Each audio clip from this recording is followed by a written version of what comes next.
Assalamualaikum everyone, welcome back to Mr. TECHFOX. Today, I'll guide you on how to set up a Google AdSense shortcut on your desktop, making it easier to manage your ad revenue with just a click.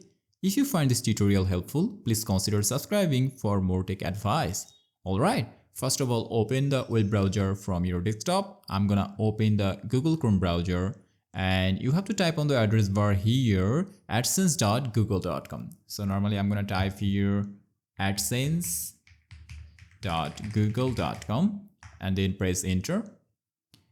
And if you want to log in here, normally click on sign in button, and if you didn't or if you already logged in, then now you want to create the shortcut, then you have to click on the top right corner's three-dot icon and choose cast save and share by scrolling down and select create shortcut and give it a name here, Google AdSense, and click on create button to create the shortcut, and it will create the Google AdSense shortcut on your desktop.